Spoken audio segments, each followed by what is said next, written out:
वक्रतुंड महाकाय सूर्यकोटि समप्रभ निर्विघ्नं कुरु मे देव सर्वकार्येषु सर्वदा। लोकाभिरामं रणरङ्गधीरं राजीवनेत्रं रघुवंशनाथं कारुण्यरूपं करुणाकरं तं श्रीरामचन्द्रं शरणं प्रपद्ये। मनोजवं मारुततुल्यवेगं जितेन्द्रियं बोधिमतां वरिष्ठं वातात्मजं वानरयूथमुख्यं श्रीरामदूतं शरणं प्रपद्ये। बोलो श्यावर रामचंद्र भगवान की जय। उमापति महादेव की जय। पवन सुत हनुमान की जय। श्री कृष्ण कन्हैया लाल की जय। और आज तो गणपति तो गणेश जी महाराज की जय। जय जय श्री राम। तो फिर से आपका स्वागत। अगर आप पहली बार यहाँ हैं तो आपका विशेष स्वागत। So thank you very much and welcome all of you. So as you know, this month, every Saturday we have been talking about Lord Krishna and some topic associated with Lord Krishna around it. So in that series, today is the fourth Saturday.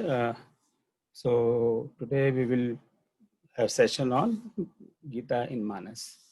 So Ramcharitmanas is a story of Ram, and Gita, of course, as we know, is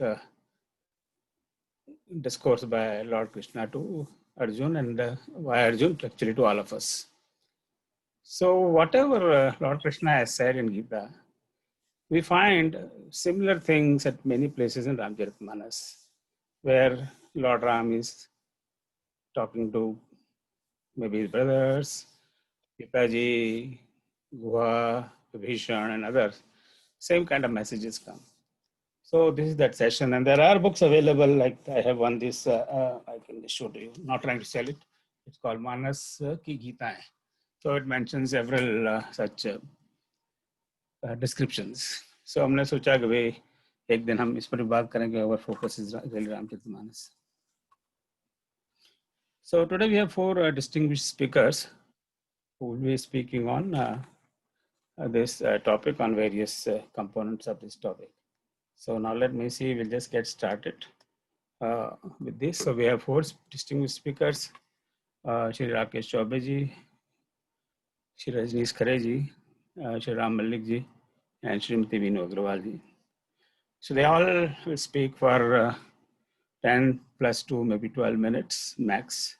They have agreed, and I will request them to please respect the time. It is very hard to intercept anybody, and it's very rude to intercept anybody when somebody is speaking. So I don't want to intercept anybody. So please try to restrict in 12 minutes. So आप सबका फिर से स्वागत में. अब मैं बीच में बहुत ज़्यादा नहीं बोलूँगा. आप सबसे पहले मैं राकेश चौबे जी को आमंत्रित करता हूँ. ये रामचरितमानस में कर्मयोग पर बात करेंगे. सो चौबे जी आपका स्वागत है. जी सभी लोगों को नमस्कार. ओम वक्रतुंड महाकाय सूर्यकोटि समप्रभ निर्विघ्नं कुरु मे देवे सर्वकार्येषु सर्वदा. हरे राम राम राम हरे हरे, हरे कृष्णा कृष्ण कृष्ण हरे हरे. सभी लोगों को नमस्कार. आज का जो मेरा विषय है मानस में कर्मयोग. इसमें जो कुछ शब्द आए हैं, पहला मानस है. मानस का अर्थ होता है मन. मनसा कर्मा वाचा. राम के चरित्र को यदि हम आदर्श बनाए और अपने जीवन में लाए तो वो है रामचरित्र मानस. दूसरा शब्द आता है इसमें कर्मयोग, जो गीता से लिया गया है. गीता में कर्मयोग के बारे में बताया गया है. तो गीता बेसिकली इसका जो उपदेश देती है वो त्याग का देती है.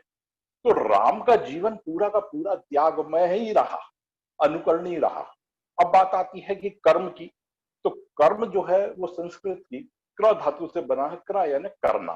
अब करने में खाना पीना उठना बैठना सब कुछ आता है. और दूसरा शब्द है योग, अब जोड़ना। तो छोटे से उदाहरण से समझें कि यदि हम जो खा पी रहे हैं वो ऐसा खाएं जो शरीर को लगे, तो हमारा शरीर जो है वो बलशील बुद्धिशील होगा। तो हमको कर्म ऐसे करना है जिससे कि उसका लाभ हमारे जीवन में मिले। अब हम आगे आते हैं इसमें, तो गीता में 18 अध्याय हैं। विषाद से चालू होती गीता और मोक्ष पे जाती है, मगर विशेष रूप से तीसरे अध्याय में कर्मयोग के बारे में समझाया है। रामायण में जो है 7 अध्याय है, 7 कांड है, जो बालकांड से चालू होते हैं और उत्तरकांड तक चलते हैं। तो इन दोनों में जो मेरा व्यक्तिगत, जो मेरी छोटी सी बुद्धि और जो मैंने पढ़ा, एक छोटा सा मैंने एक कंक्लूजन निकाला कि गीता जो है वो एक टेक्स्ट बुक है, जबकि रामायण जो है वो प्रयोगशाला है। और देखें अगर, तो गीता जो है वो ग्रेजुएशन है, जबकि रामायण पीएचडी है, जहां हर चीज आपको करके दिखाई जाती है, सिद्ध करके दिखाई जाती है। हम तो ये एक मेरा छोटा सा, और इसी को लेकर मैं आगे चलूंगा। तो गीता में जो तीसरा अध्याय है, उसका तीसरा श्लोक विशेष रूप से कर्मयोग के बारे में कहता है, जिसमें कि निष्काम कर्मयोग के बारे में बताया है। अब निष्काम कर्मयोग में 6 बातें समावित हैं: समत्व योग, बुद्धि योग, कर्म योग, तदर्थ, मदर्थ और मत कर्म। ये 6 बातें बताई गई हैं गीता में, और ये 6 की 6 बातें पूरी की पूरी यदि आप राम के चरित्र को देखें तो सारी की सारी आपको स्पष्ट रूप से प्रायोगिक रूप में मिलती हैं। जैसे बालकांड में आप जाएं तो अपने भाइयों के साथ राम के संबंध, माता पिता के साथ आज्ञाकारी का जो संबंध है उसको लेके आप चलें। उससे अगर आगे चले आप, तो पिता की आज्ञा से गुरु ग्रह पालन गए रघुराई, अल्प सकाल विद्या सवाई। तो वहां एक सामान्य मानव के रूप में वो पिता की आज्ञा पालन करके जाते हैं, वशिष्ठ जी के यहाँ पर अपना ज्ञान प्राप्त करते हैं। वहां से आने के बाद फिर विश्वामित्र जी आ जाते हैं उनको लेने के लिए। वहां पर वनों में राक्षस जो है उनके तप और उन सबका जो है वो, उनसे उनको परेशानी हो रही थी। तो पिता की आज्ञा से गुरु के साथ वन को जाते हैं, जहां पर वो राक्षसों का, अब देखिए राक्षसों का वध करते समय भी उनने गीता का अनुपालन किया। कोई लाभ हानि, आसक्ति और कोई भला बुरा कुछ नहीं सोचा, सिर्फ गुरु की आज्ञा का, पहले पिता की आज्ञा का पालन करके विश्वामित्र के साथ गए। उसके बाद विश्वामित्र ने जो कहा उसका पूरा अनुपालन किया, राक्षसों का वध किया। उसके आगे देखिए आप अनासक्ति का उदाहरण, कि गुरु को निमंत्रण था जनक राज्य में, स्वयंवर आपको याद ही है। जब वो स्वयंवर के लिए गए तो वहां पर वो अतिथि के रूप में अपने गुरु के साथ थे, मगर वहां पर देखिए क्षत्रिय धर्म का पालन, जब राजा जनक ने क्षत्रियों को चैलेंज कर दिया, तब उनने उस चैलेंज को स्वीकार करते हुए धनुष का भंग किया। मगर वहां पर भी जब सीता स्वयंवर की बात आती है तो वो बोलते हैं मेरे को इसके लिए अपने पिता से आज्ञा लेना पड़ेगी। तो देखिए, यानी गीता को कितनी तरीके के साथ अगर आप उसको मूल्यांकन करें तो गीता बिल्कुल साथ साथ चलती है राम के। इसके बाद गीता का अगर हम देखें तो एक 16वां श्लोक मुझे आ रहा है याद, जिसमें लिखा है कि परंपरा, प्रचलन और सृष्टि चक्र के अनुरूप जो हमको काम दिए हुए हैं, जो हमारे को काम दिए, उनको यदि हम निष्ठा के साथ करते हैं तो गीता का तीसरा अध्याय क्या कहता है, कर्मयोगी ना योगा, यानी जो जो कर्म को निष्ठा के साथ करेगा वो ही योगी है। तो यहां पर आप देखिए कि यहां पर उनने, अगर इसको देखें तो वन गमन का एक बहुत ही अच्छा उदाहरण मिलता है, जहां पर एक ही दिन में 2 बड़ी बड़ी घटनाएं, और जिनका कि उनके ऊपर कोई प्रभाव नहीं, न सुख है न दुख है, न उसको कोई आसक्ति होती है। राज्य मिलता है तो उसकी भी आसक्ति नहीं है, और वन गमन का कोई दुख नहीं होता। और उसका सबसे सशक्त उदाहरण है माता कैकेयी के प्रति उनके मन में लेश मात्र भी जो है वो गलत भावना नहीं आती, वो उनको पूरा आदर और सम्मान देते हैं। भरत को राज्य मिल रहा है मगर ईर्ष्या नहीं होती भरत के प्रति, जबकि वो एक मानव स्वभाव के जी रहे थे, तो वो योगी की तरह मानव स्वभाव को, जो कि हम लोगों के लिए अनुकरणीय बनता है। इसके बाद यदि आप थोड़ा सा और आगे बढ़ते हैं तो आसक्ति के और भी कई उदाहरण मिलते हैं आपको, कि राम जो है इतने ज्यादा अनासक्त थे, वो किसी भी चीज के लिए उनका, अब जब वन में चले गए तो आप देखिए वन को ही उनने अपना कर्म क्षेत्र बना के, और वहीं से उनने अपनी राम की उपाधि को श्री राम और उसके बाद मर्यादा पुरुषोत्तम तक बढ़ाया। अगर आप केवट संवाद ले लें, केवट संवाद के बाद यदि आप जो है शबरी का संवाद ले लें, या वहां पर हनुमान जी के साथ दोस्ती, सुग्रीव के साथ जो सुग्रीव जी के साथ दोस्ती, अगर इन सबको देखें तो पूरे जो वन के जो लोग हैं उन लोगों के साथ सबको साथ लेके चलना, और विभीषण और सुग्रीव को उनका राज्य जीत कर दे देना, इससे बड़ी अनाशक्ति क्या हो सकती है। यही तो गीता में कहा गया है। जो परंपरा के अधिकार, जो उनको वनगमन मिला, उसका भी उनने कितना अच्छा और सार्थक उपयोग किया। उसी प्रकार गीता आगे जाती है, जब हम गीता में आगे जाते हैं तो उसी अध्याय 3 में 21वां एक श्लोक है जो कि मुझे बड़ा अच्छा लगा, कि उसमें यह कहा गया है कि हमारा नेता, हमारा राजा या हमारा मुखिया, मुखिया मुख से चाहिए खान पान को एक, है ना, हमारा मुखिया ऐसा होना चाहिए जिसका कि अनुकरण जनता करे। तो अब आप श्री राम के चरित्र का अगर पूरे रामायण में देखें तो उनने ऐसा कर्म किया है जिससे कि सारी जनता उनसे प्रभावित हुई, और उनने उन कर्मों को अपनाने की कोशिश की। अगर कोई पिता है तो वो दशरथ बनने की कोशिश की उसने, अगर कोई बच्चे हैं उसके तो उनने उसमें राम की छवि देखी, बहू है तो उसमें सीता की छवि, है ना। हमारे समाज ने जो राम का चरित्र है उसको आत्मसात किया। जैसे मैंने आपको मानस शब्द का पहले बताया, तो राम के चरित्र को आत्मसात किया गया। तो ये जो राम का सफर, तो मैं बता रहा था आपको कि जो नेता है, या तो राम, अब राम ने क्या किया कि वही कर्म किए जो कि जीवन के लिए उपयोगी थे या सार्थक थे, जिसको कि दार्शनिक भाषा में मोक्ष कहते हैं हम। तो राम के उन कर्मों का प्रभाव आम जनता के ऊपर इतना पड़ा कि वो राम से श्री राम, श्री राम से मर्यादा पुरुषोत्तम, और उसके बाद राम राज्य तक की स्थापना की उनने। तो अगर कोई नेता, अगर वो मुखिया अगर इस प्रकार के कर्म करता है जो अनुकरणीय है, उस जो सबको सहज रूप से स्वीकार है, तो उसको नेता मान लेते हैं, या उसको अगुआ मान लेते हैं, या आगे और भी कहें तो भगवान मान लेते हैं हम लोग। तो राम जो है, राम जो योगी थे, मतलब व्यवहार वो पारिवारिक होते हुए, समाज में रहते हुए, उनने किसी भी चीज के प्रति कोई आसक्ति नहीं करी, ना उनको कोई लोभ था, ना उनको कोई मोह था। उनका संपूर्ण जीवन जो था वो योगी की तरह था। वे हमेशा अपने पूरा, अगर उत्तरकांड में अगर आप जाते हैं तो उत्तरकांड में देखिए आप जाएंगे तो वहां पर आपको बहुत सारे उदाहरण मिल जाएंगे जहां पर कि उनने बहुत प्रयास किया। देखिए वो क्षत्रिय थे, वो नहीं चाहते थे कि वो लड़ें, उनने बहुत प्रयास किया। हनुमान जी को भेजा, हनुमान जी को भेजने के बाद अंगद को भेजा कि युद्ध ना हो, शांति हो। मगर वो क्षत्रिय थे तो उस धर्म से भी, देखिए क्षत्रिय धर्म का पालन, दो उदाहरण बहुत अच्छे हैं। जब वो सुंदरकांड में अपने समुद्र से रास्ता मांगते हैं, तब वो कहते हैं भय बिनु होय न प्रीत, अपने धनुष का संधान कर लेते हैं। वहां क्षत्रिय धर्म को भी वो निभाते। वो ये भी जनता को बता रहे हैं कि देखिए दया, धर्म, हमारे लोगों के प्रति प्रेम भाव, जो उनने कोल व्हील किरात सबके साथ, बानर भालू सबका। मगर यदि कभी जरूरत पड़ती है तो धनुष का संधान भी करना हमारे लिए हमें चूकना नहीं चाहिए। रावण का वध भी उनने किया, प्रयास किए कि वो अगर वो मान जाता है तो बहुत अच्छी बात है।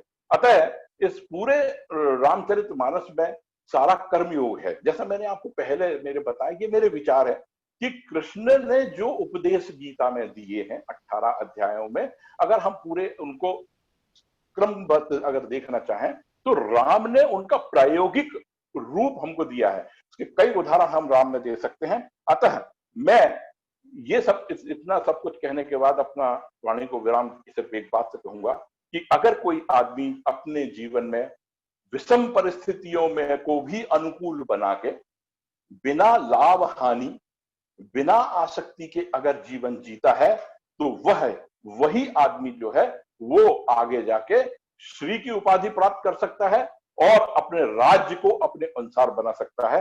जय जय श्री राम।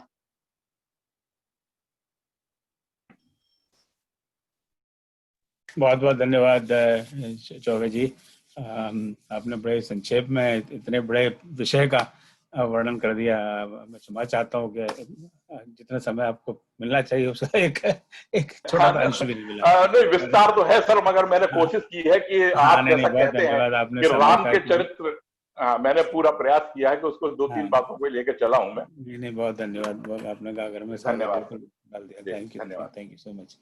तो अब जरा आगे बढ़ते हैं। अब इसके बाद में श्री रजनीश खरे जी, प्रोफेसर हैं ये मैनेजमेंट के, और इनका रामायण पर काफ़ी बहुत ज़्यादा रुचि, कई बार हम इनसे मिले हुए हैं और इनसे हमेशा बातचीत होती रहती है। आगे चलिए रजनीश जी। राम राम सर। राम राम भाई जी, तो मैंने ये अयोध्या कांड से ये बात ली है, भगवान आगे बढ़ रहे हैं और वो वाल्मीकि जी से मिलते हैं और वो भगवान पूछते हैं वाल्मीकि जी से कि मैं कहाँ रहूं, और वाल्मीकि जी ये कहते हैं कि तुम कहाँ नहीं हो, मुझे पहले तो ये बताओ। तो राम मुस्कुरा जाते हैं, सकुचा जाते हैं। उसके बाद वाल्मीकि जी उनको जगह बताते हैं। तो ये एक अद्भुत गीता है भगवान राम की और वाल्मीकि जी की, एक अद्भुत संवाद है जो गीत के रूप में तुलसीदास जी ने लिखा है। मैं इसको बस पढ़ के सुना देता हूँ, है ना। उसके बारे में व्याख्या तो आप सभी को पता है ना। देखत बन सर सैल सुहाए, वाल्मीकि आश्रम प्रभु आए। राम देख मुनि बास सुहावन, सुंदर गिरि कानन जल पावन। मुनि कहूँ राम दंडबत कीना, आशीर्वाद विप्रवर दीना। देख राम छवि नयन जुड़ाने, करि सन्मान आश्रम आने। मुनि बर अतिथि प्राण प्रिय पाए, कंद मूल फल मधुर मगाए। सिय सौमित्र राम फल खाए, तब मुनि आश्रम दिए सुहाए। वाल्मीकि मन आनंद भारी, मंगल मूरति नयन निहारी। तब कर जोर कमल रघुराई, बोले बचन श्रवण सुखदाई। तुम त्रिकाल दर्शी मुनि नाथा, विश्व बदर जिमि तुम रे हाथा। अस कही प्रभु सब कथा बखानी, जेहि जेहि बाति दीन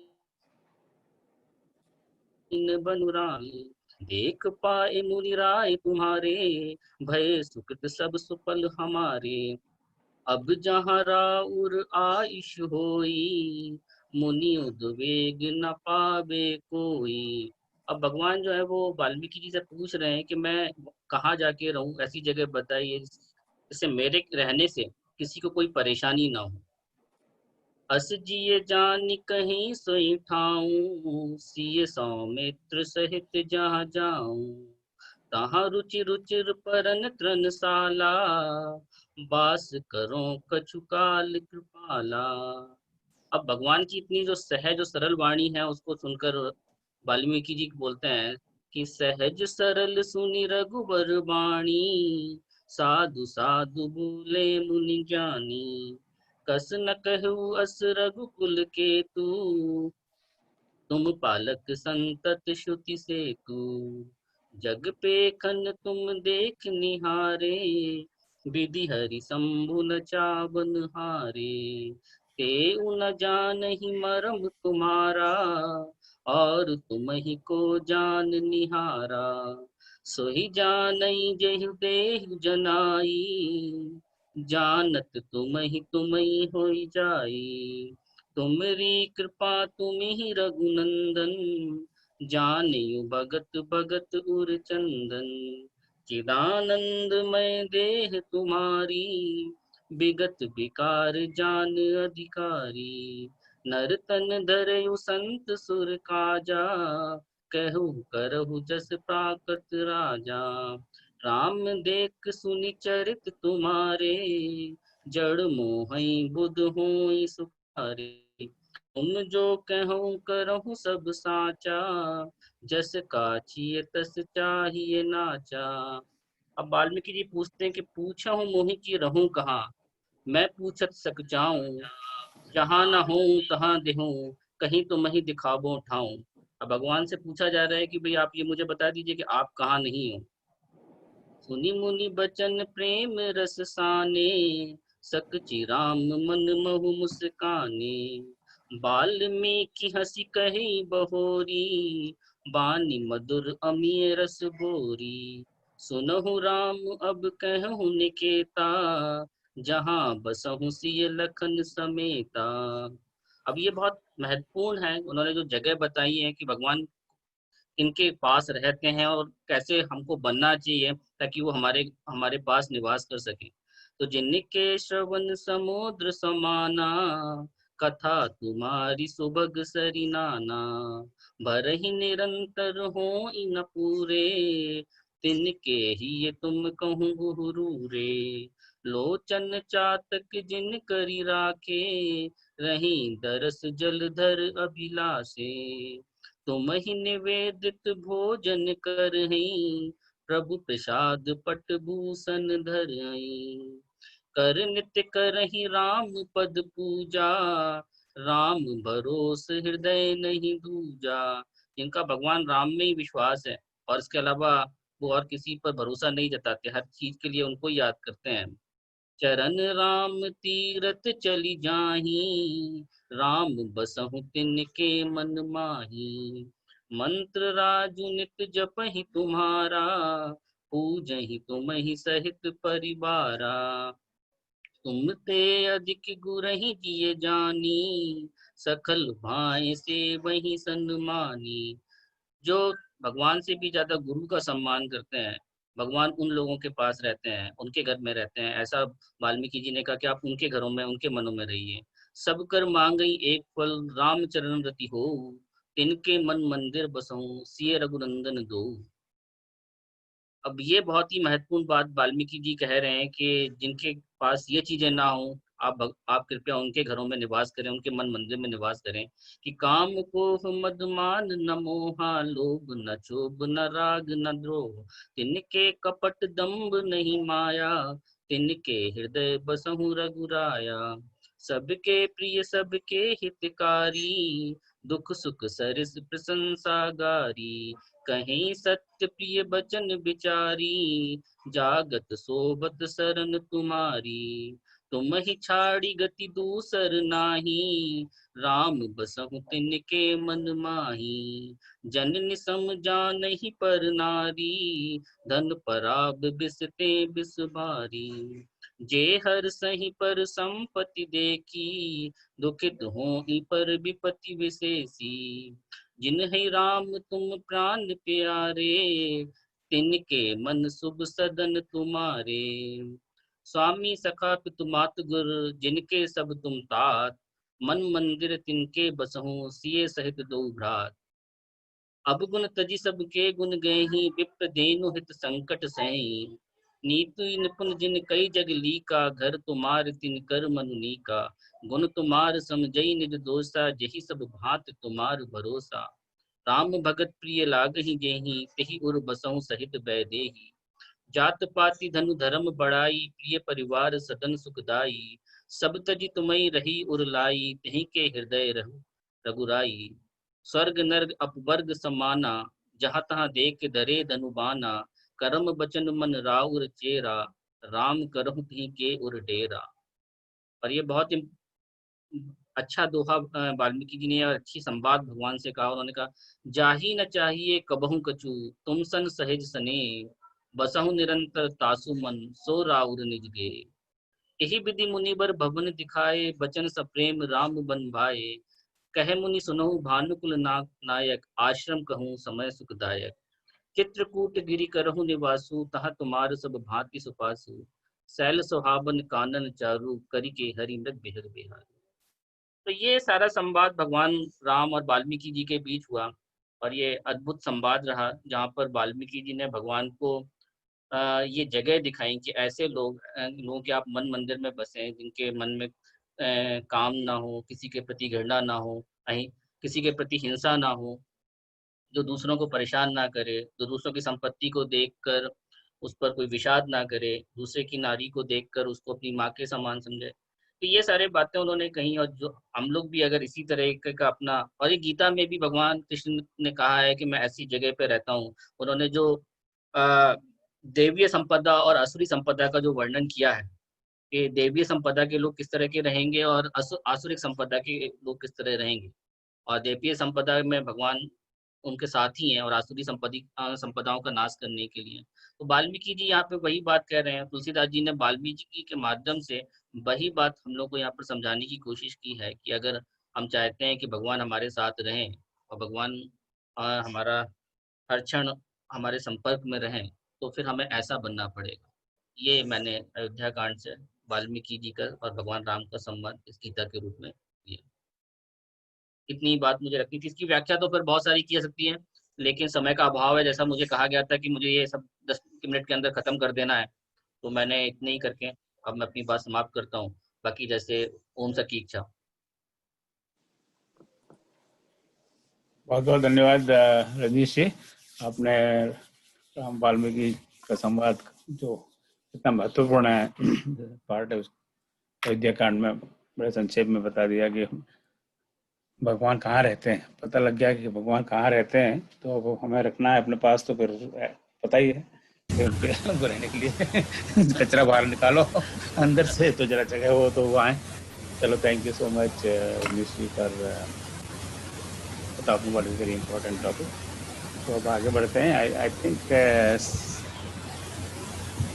किसी का म्यूट नहीं है, तो कुछ गन आवाज आ रही है।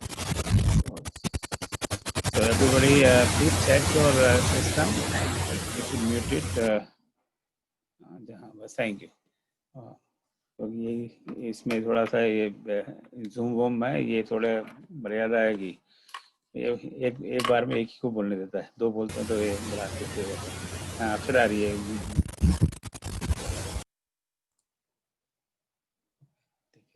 इनका था कंट्रोल। चलिए, अब नाउ लेट्स मूव फॉरवर्ड। अब जरा भारत से बाहर निकल गए, अमेरिका आते हैं। I found where that noise is coming from. तो यहाँ पर हमारे मित्र हैं राम मलिक जी, जिनको आप पहले भी सुन चुके हैं। तो रामायण के बहुत बड़े प्रेमी हैं, बहुत बहुत बड़े स्टूडेंट हैं हमेशा, कई रामायण का इनको ज्ञान है। सो ये हमें अब अयोध्या कांड से अरण्य कांड ले चलेंगे, जो प्रोग्रेशन है रामायण में, और वहाँ पे अपने भाई लक्ष्मण के साथ क्या वार्तालाप है और कैसा गीता का ज्ञान लक्ष्मण को देते हैं उसके। Sunil ji please mute yourself. Sunil ji, please mute yourself. I muted you and you unmuted yourself. Thank you so much. धन्यवाद, बहुत बहुत धन्यवाद। हाँ, राम जी प्लीज, आपका स्वागत, वेलकम। जय श्री राम, सबों को सादर प्रणाम। जय श्री राम। सुन रहे हैं आप क्या? हाँ बिल्कुल बिल्कुल। अच्छा, ठीक है। मैं मानस की राम गीता और भगवत गीता का तुलनात्मक विवेचन पर बोलूंगा। ओम जी ने मुझे कहा कि मुझे बहुत ज्ञान है, मगर मैं छात्र हूं इनका, तो ज्ञान तो नहीं है प्रयास कर रहा। श्री रामचरितमानस एवं श्री भगवद गीता दोनों आर्ष ग्रंथ हैं। मान्यता है कि उनके पाठ एवं अध्ययन से भगवान में प्रेम बढ़ता है और सकल मनोरथ सिद्ध होते हैं। भगवान राम ने चित्रकूट में लक्ष्मण जी को जो उपदेश दिया वो राम गीता के नाम से प्रख्यात है। यह रामचरितमानस के अरण्य कांड में दोहा 14 चौपाई 5 से दोहा 16 तक वर्णित है। इसमें अध्यात्म शास्त्र के प्राय सभी प्रमुख प्रश्नों का सम्यक विवेचन है और इसलिए बहुत महत्वपूर्ण है। महाभारत में भगवान श्री कृष्ण का अर्जुन के युद्ध के पूर्व दिया गया उपदेश श्रीमद् भगवद गीता के नाम से प्रख्यात है। यह महाभारत के विश्व पर्व में है और उपनिषद की तरह पूजनीय है। इसमें जीव जगत और ईश्वर के तात्विक स्वरूप की विवेचना के साथ ही तत्व ज्ञान का व्यवहार में उपयोग भी बताया गया है, इसलिए यह सारे संसार में प्रसिद्ध और लोकप्रिय है। यहाँ पर मानस के राम गीता के उपदेशों का गीता के उपदेशों के साथ तुलना करेंगे। भगवान राम और भगवान कृष्ण दोनों ने अपने भक्तों पर अनुग्रह कर उपदेश दिए। राम गीता और भगवद गीता के विवेचनों में देश काल और पात्र के अनुसार कुछ भेद लगते हैं, परंतु मूल तत्व एक ही है। दोनों ही भगवान में शरणागति, भक्ति और प्रेम का मार्ग दर्शाते हैं और लोगों को साधना के पथ पर अग्रसर होने की प्रेरणा देते हैं। न बाह्य रूप से तुलना, दोनों गीताओं के वक्ता स्वयं भगवान हैं और श्रोता उनके भाई और अभिन्न मित्र हैं। भगवान ने उनको सखा कहा है और उन्होंने बहुत समय तक साथ बिताए हैं और मिलकर महत्वपूर्ण काम किए हैं। दूसरा, दोनों ही उपदेश श्रोताओं के प्रश्न के उत्तर में और उनके संशय दूर करने के लिए दिए गए हैं। तीसरा, दोनों गीताओं में भगवान प्रसन्न चित्त हैं। राम गीता में लक्ष्मण जी तो प्रसन्न चित्त हैं, परंतु अर्जुन चिंतित और दुखी हैं। चौथा, राम लक्ष्मण जी के प्रश्नों का उद्देश्य यह जानना है कि जिससे वो सब छोड़कर भगवान के चरण रज की सेवा करें और उनका शोक मोह तथा भ्रम नष्ट हो और भगवान के चरणों में प्रीति हो। जाने बिन न होई परतीति, बिन परतीति होई नहीं प्रीति। लक्ष्मण जी के 5 अध्यात्म संबंधित प्रश्न हैं और भगवान राम ने इन प्रश्नों का संक्षेप में समझाकर स्पष्ट उत्तर दिया है। अर्जुन के प्रश्न का उद्देश्य यह जानना है कि उनके लिए प्रिय क्या और श्रेयस्कर है। वह युद्ध में गुरुजन स्वजन संबंधी आदि को मारना नैतिक नहीं समझता और समाज के विनाश की संभावना से चिंतित है। भगवान ने कृष्ण के समझाने और मोह से दूर कर युद्ध के लिए प्रेरित करने के लिए बहुत विस्तार में उपदेश दिया। इसमें राम गीता के प्रश्नों पर भी प्रकाश है। लक्ष्मण जी के प्रश्न। लक्ष्मण जी सभ्य सेवक भाव से व्यवहारिक संबंधों को भूलकर छलहीन प्रश्न करते हैं। वे ज्ञान वैराग्य माया भक्ति जिसमें भगवान दया करते हैं और उसका स्वरूप जानना चाहते हैं। वे ईश्वर और जीव का भेद भी जानना चाहते हैं। भगवान उत्तर देने के पूर्व कहते हैं, सुनो तात अति मन चित लाई। इसमें यह सूचित किया कि यह विषय बहुत सूक्ष्म है और अंतःकरण में जाने पर चित्त से ग्रहण, मन से मनन और बुद्ध से निश्चय करके उस पर तत्पर हो जाओ। माया का स्वरूप राम गीता में मैं और मेरा और तू और तेरा यही भावना माया का स्वरूप है, जिसने समूह जीवों को बस में कर रखा है। इंद्रियां इंद्रियों के बस है और जहां तक मन जाए उसको माया समझना चाहिए। माया के 2 भेद हैं, विद्या और अविद्या। विद्या अत्यंत दुष्टा और बड़ी ही दुख रूपा है, जिसके बस में होकर मनुष्य संसार रूपी कुएं में पड़ा हुआ है। और एक विद्या है जिसके बस में गुण है और प्रभु की कृपा प्रेरणा से जगत रचती है, अपना उसमें कुछ नहीं है। माया त्रिगुणात्मक है, शिष्ट कर्तव्य के अतिरिक्त इसके सत्वादि गुणों से भगवान में श्रद्धा भी होती है। तो जीव निरंतर उनके भजन में लगता है, जिससे भगवान दिव्य बुद्धि का योग कर देते हैं। तब उस बुद्धि के द्वारा मन भगवान का अनुभव करता है, अन्यथा अशुद्ध मन से वह भगवान से परे है। मानस में अन्यत्र कहा गया है, ईश्वर अंश जीव अविनाशी, चेतन अनल सहज सुख राशि। सो माया बस भयो गोसाई, बंधो कीर मरकट की नाई। भगवद गीता। भगवान कहते हैं, देवी है सा गुणमयी मम माया दुरत्या, मामेव ते प्रपद्यन्ते माया मेतां तरन्ति ते। नमां दुष्कृतिनो मूढ़ा प्रपद्यन्ते नराधमा, माया फिर ज्ञान आसुरं भावम आश्रिता। यह देवी त्रिगुणमयी मेरी माया बड़ी दुस्तर है, परंतु जो मेरी शरण में आते हैं वो इस माया को पार कर जाते हैं। दुष्कृत करने वाले मूढ़ नराधम पुरुष मुझे नहीं भजते हैं। माया के द्वारा जिनका ज्ञान हर लिया गया है वे आसुरी भाव धारण किए रहते हैं। ज्ञान का स्वरूप राम गीता में कहा गया है कि ज्ञान वह है जहाँ का एक भी मैं और मेरा और तू और तेरा का अभिमान न हो, सब में ब्रह्म को समान रूप से देखे। भगवत गीता में ज्ञान शब्द का तात्पर्य उस अंतःकरण से है जो आत्मा के लिए आवश्यक गुणों से संपन्न हो। भगवान 20 गुणों को बताते हैं जो सदाचार और नैतिक नियम है, और भगवान अंत में कहते हैं अध्यात्म ज्ञान में स्थिरता और तत्व ज्ञान के अर्थ के रूप में परमात्मा का दर्शन, यह सब तो ज्ञान कहा गया है, और जो इसके विपरीत है वह अज्ञान है। वैराग्य का स्वरूप राम गीता में कहा गया है कि कहे तात सो परम विरागी, तृण सम सिद्धि 3 गुण त्यागी। वह परम वैराग्यवान कहा जाता है जो त्रिगुणात्मक सिद्धियों एवं 3 गुणों का विस्तार ऐश्वर्य रूप 3 लोकों के वैभवों को त्याग दे। भगवान भगवद गीता। राग और द्वेष इन दोनों से मुक्त होना वैराग्य है। जब मनुष्य समझ लेता है कि विषयों में सुख नहीं है, तब उसका मन स्वतः ही विषयों से विरक्त हो जाता है। वैराग्यशाली पुरुष विषयों से दूर नहीं भागते, वरन वे विषय ही पुरुष से निराश होकर भाग जाते हैं। ईश्वर और जीव का भेद राम गीता में, जो माया ईश्वर और न अपने को ही जान सके वह जीव है। सब जीवों पर माया की प्रेरणा करके बंधन मुक्त कर देने वाला सबकी पराकाष्ठा रूप ईश्वर है। ईश्वर सर्वज्ञ है, इसी से वो सब चीजों को उनके कर्मानुसार बांधते और छोड़ते हैं। भगवद गीता। भगवान अपने को सर्वज्ञ और जीव अर्जुन को अज्ञ कहते हैं। ईश्वर की कृपा से उनकी दी गई दिव्य बुद्धि द्वारा जीव तीनों को जानता है। भक्ति का स्वरूप और साधन। भगवान वैराग्य एवं योग से ज्ञान होता है, तब मोक्ष को देने वाला है तथा मोक्ष को देने वाला है, ऐसा वेदों में कहा है। परंतु मैं जिससे शीघ्र प्रसन्न होता हूँ, वह भक्तों को सुख देने वाली मेरी भक्ति है। वह स्वतंत्र है, उसे दूसरों का सहारा लेना नहीं है। ज्ञान और विज्ञान उसके अधीन है, अर्थात भक्ति करने से स्वतः आ जाते हैं। भक्ति अनुपम सुख का मूल है, और जो संत अनुकूल हो तो वह प्राप्त होती है। मिला ही न रघुपति बिन अनुरागा, किए जो तप ज्ञान विरागा। और भी कहा गया है, कोई विवेक मोह भ्रम भागा, तब रघुनाथ शरण अनुरागा। भगवान तो भक्ति के साधन विस्तार से कहते हैं, और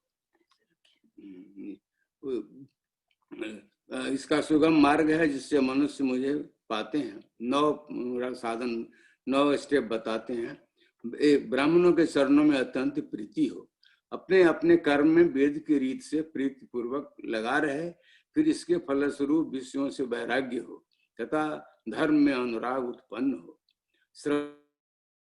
कीर्तन आदि न भक्तियां दृढ़ हो, और मेरी लीला में अत्यंत प्रीति हो। संतों के चरणार बिंदों में अत्यंत प्रेम हो तथा मन कर्म वचन से भजन का दृढ़ नियम हो।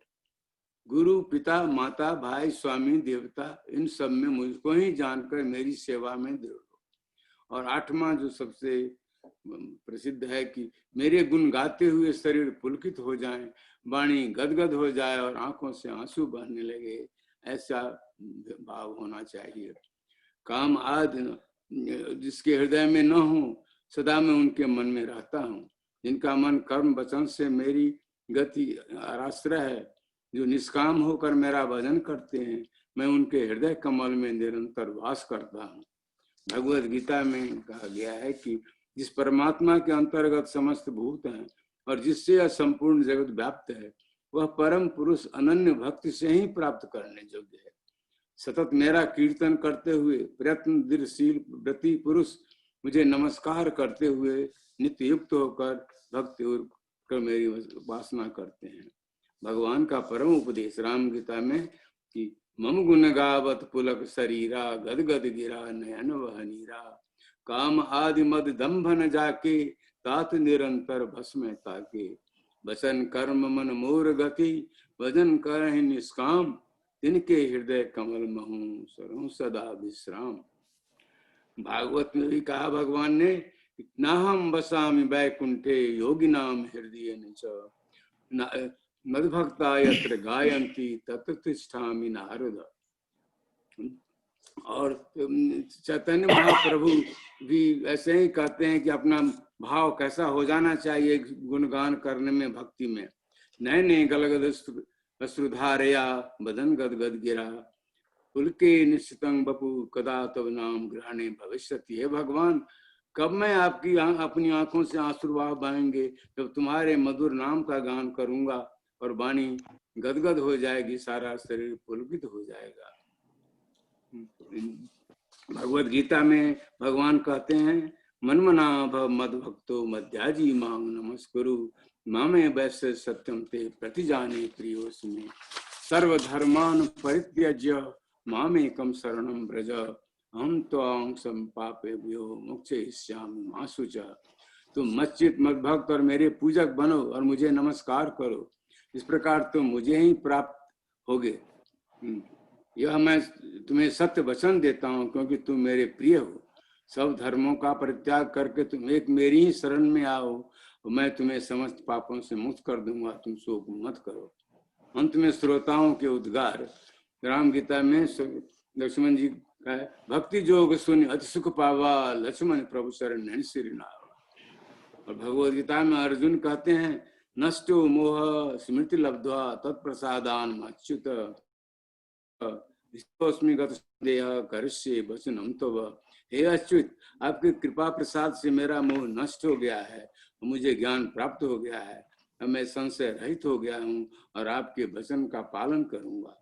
अंत में कि मानस में भगवान राम के अनेक उपदेश हैं। बाल रूप में काकभूषुंडी जी, फिर लक्ष्मण जी, भरत जी, जटायु, नारद, सबरी, बाल, विभीषण, अंत में अवधवासियों को उपदेश दिया। और भगवान कृष्ण ने उद्धव को भी उपदेश दिया, उद्धव गीता के नाम से है। और सबों का उद्देश्य एक ही है कि भगवान में प्रेम हो, भगवान के रास्ते पर चलें। जय जय सिया राम। धन्यवाद। बहुत बहुत धन्यवाद। Thank you very much Malik ji. आपने आज बिल्कुल, आजकल सब लोग एकदम टाइम से चल रहे हैं। मैं डर रहा हूँ कि क्या बात है, जबरदस्त समय पर चलना है। Very nice, thank you so much. तो जैसे मैं आपको पहले बता रहा था, विद्वानों ने जिन्होंने बहुत अध्ययन किया है इस विषय पर, उन्होंने ऐसे 13 डायलॉग देखे जहाँ भगवान राम गीता के उपदेशों का हम कहें तो देते हैं अलग अलग लोगों को। अभी जैसे मलिक जी ने राम और लक्ष्मण जी के संवाद की बात की, जहाँ लक्ष्मण जी उनसे 5 प्रश्न पूछते हैं और उनका उत्तर देते हैं। उसके बाद मलिक जी ने भी कहा कि शबरी जी की भी बात की, तो जो शबरी जी को जो भक्ति योग की सारी बात जो भक्ति योग है, शबरी के नवदा भक्ति में उनका उपदेश है।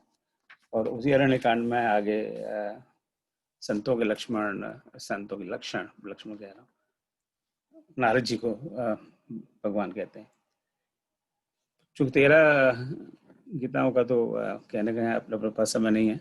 इसके बाद में किष्किंधा कांड में है उनका हनुमान से बात करना, फिर सुग्रीव से बात करना और लक्ष्मण से फिर बात करना। तो 3 डायलॉग्स हैं वो किष्किंधा कांड में। फिर सुंदरकांड में सुग्रीव से है। और उसके बाद में बहुत प्रसिद्ध जो गीता मानी जाती है विभीषण गीता, वो लंका कांड में जब विभीषण जी बड़े विचलित हो जाते हैं कि अरे रावण तो इतना शक्तिशाली है, इतना बड़ा रथ है और राम तो नीचे जमीन में ही खड़े हुए हैं और उनके पास तो जूते भी नहीं हैं, तो ये कैसे होगा काम। तब उनको ज्ञान देते हैं। पर आज उस विषय पर भी हम बात नहीं कर रहे, पर that is something very important part of Ram Geeta. कभी दोबारा बात करेंगे। सो हम आगे बढ़ते हैं, फिर आते हैं उत्तरकांड में, जहाँ पर तो उत्तरकांड तो सारा गीता है, तो वहाँ पर जगह जगह पर गीता है, वहाँ तो सारे ज्ञान की गंगा है। तो उसी उत्तरकांड से एक जो काकभूषण जी का एक बहुत बड़ा डिस्कशन है उसमें, काकभूषण जी और राम जी की बात और काकभूषण जी की और गरुड़ जी की बात। तो उसी में मीनू दीदी यहाँ पर है, मीनू अग्रवाल जी यूके में, वो राम और काकभूषण जी की गीता जो उत्तरकांड में, उस पर बात करेंगे। तो मीनू जी आइए, पधारिए, आपका स्वागत। आप भी अनम्यूट करिएगा अपने आप को। नमस्ते जी सबको। नमस्ते, जय Shri Ram. After Ram Malik ji's learned talk, I'm presenting very basic attempt in English with great humility and apology. Because I've lived in England that many years now, English has become more natural to me.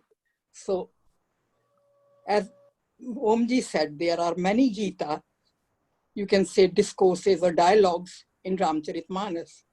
My topic for today's enunciation is the enunciation of Ram to Kaakbhushundi. It is not really a dialogue. It's only Ram's ji speaking most of the time. I'm trying to highlight the similarities of this passage to that of Srimad Bhagavad Gita. I've picked up the thoughts presented in chapter 9 of Gita. The difference is in the expression of the spoken words. When Sri Krishna says that the beings come to me or achieve moksha, Sri Ram mostly says that they are dear to me. The underlying reflection in the Dohas 84 to 87 is that though Sri Ram loves all beings, as there is absolute oneness in all living creatures, still those who maintain unalterable devotion to him are special. Bhagwan Ram, pleased with the natural wisdom of Kaakbhushundi, when he asks for profound and perpetual devotion, grants him the boon that he would comprehend this bhakti without the need of austerity, penance, and self-discipline. Sri Krishna speaks about this quality of a devotee in Shlok 2 of chapter 9. Rajvidya Rajguhyam Pavitramid Uttamam Pratyakshaavagamam Dharmyam Susukham Kartumavyayam. That this pure and supreme knowledge and secret can be realized by direct intuitive knowledge, easy to practice and perform, and is imperishable.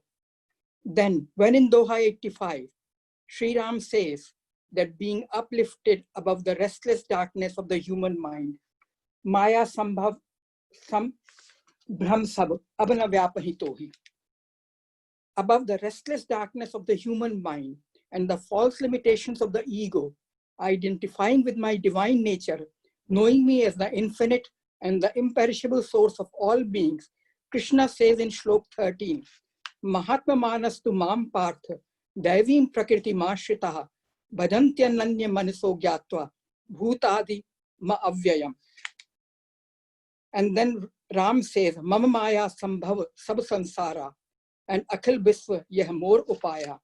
Sri Ram, the Lord and Supreme Brahma, creator and master of the universe, possesses forever this immortal eternity. He is unchangeable consciousness without end or beginning and above the modes of nature. So Sri Krishna says in Shlok 10, Maya Adhyakshena Prakritihi Suyate Sacharacharam Hetunanena Konteya Jagadve Parivartate. The world revolves as Prakriti creates the inanimate and conscious being under my supervision. Ram says, Manuj Mohi Bhai, and goes on, then Tinamahadvij, Mahashrutidhari, Tinamahu Nigam Dharam Anusari, and so on. I believe he is mentioning intellectual, scientists, and philosophers of different levels. So in Gita, Krishna says, Yana Yagyena Chapyanye, Yajanto Mam Upasate, Ekatvena Prithaktwena, Bahudha Vishwato Mukham. Means the performer of the Gyan Yagya make constant attempt to see in the part and also with part the expression and vitality of the one consciousness principle, and also with the experience names and forms. After that he says, Pitahamasya, also he says, Pitahamasya Jagato Mata Dhata Pitahama. The champions Chopais after Doha 86. Sri Ram declares that a father loves all his progenies who are extremely successful in their profession. Still the faithful and surrendered child, though simple, is the dearest to him. In a way, Krishna says, Patram Pushpam Phalam Toyam Yome Bhaktya Prayanchati Tadaham Bhaktyu Abhritam Ashnami Priyatatmana. Ram's love for devotees who have surrendered to him and worship him, knowing him to be eternal, and the underlying layer or substance for the entire universe is reiterated over and over again. Same way in chapter 9, Satatam Kirtayanto Mam Yatantascha Dridhavrataha Namasyantascha Mam Bhaktya Nitya Yukta Upasate Ananyaschintayanto Mam Yejanaha Paryupasate Tesham Nityabhyuktanam Yogsheham Vahamyaham. In Sortha 87 Kha, he says, Asa bichare bhaj mohi parihar asa bharosa sab manmana bhav mad bhakto madhyaji mam namaskuru mame vaishyasi yukta vav mat parayana. Then he says, Kalna vyapahutohi shubha shubh phalairavam moksha se karma bandhana sannyasa yoga yuktatma vimukta mamu pashyasi. Sri Ram emphasizes his point that even Brahma without devotion is like a common mortal for me. But on the other hand, I would have immense love for a man with faith and devotion towards me, even if he is wicked, criminal, or a sinner. Krishna says, अपि चेत् सुदुराचारो भजते मां मन्य भग साधुरेव समन्तव्यः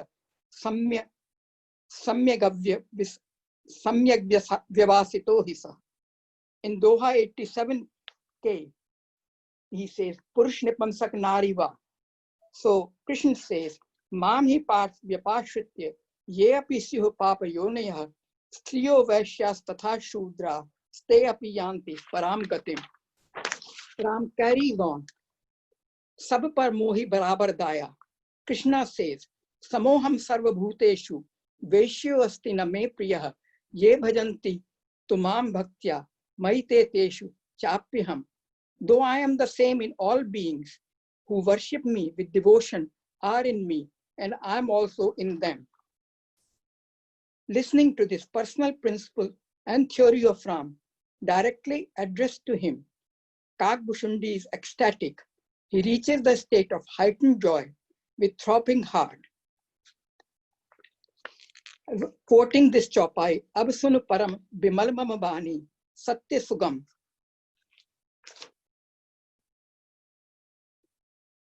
निगमादि बखानी निज सिद्धांत सुनावा हूं तो ही सुनु मनु बरु सब तज मन मोही. And I can close my talk with the first shlok of chapter 9.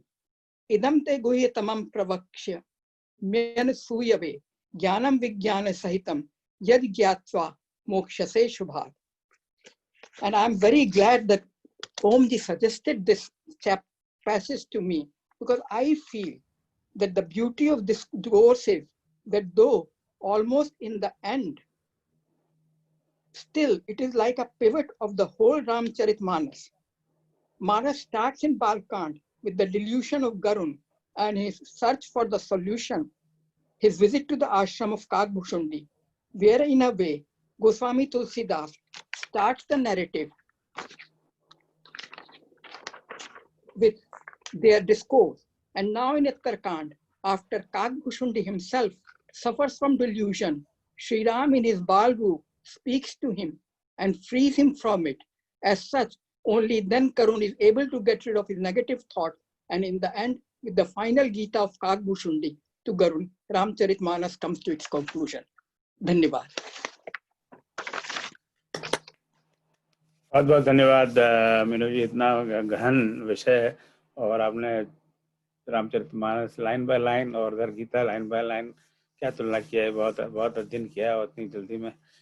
I think I'm just doing loud thinking कि हालांकि we are doing live recording and then YouTube will be there. So पहले तो आप सब लोग, if I have not done already, you subscribe to that YouTube, and so that जब नया YouTube जब उस पर अपलोड हो, then I think it notifies you, तो फटाफट पता लग जाता है. So we can always अभी I think YouTube पे बहुत सारे पुराने जो अपने कार्यक्रम है उन सब की video.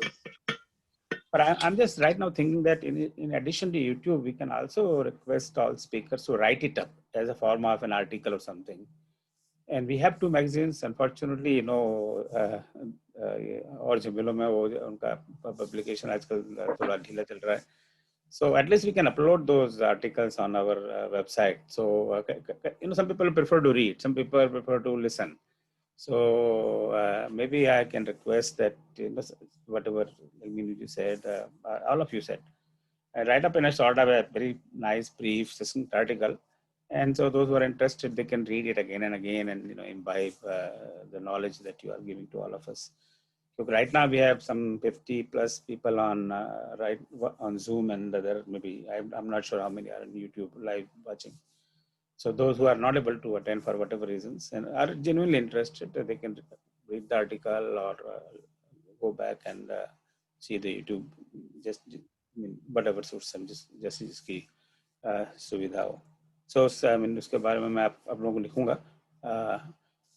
For any reason, if any one of you is not on our email list, so please put on chat your email ID. So we will add to email list so that we every time we send you. So all four speakers have spoken. So first of all, let's thank them for their great speeches.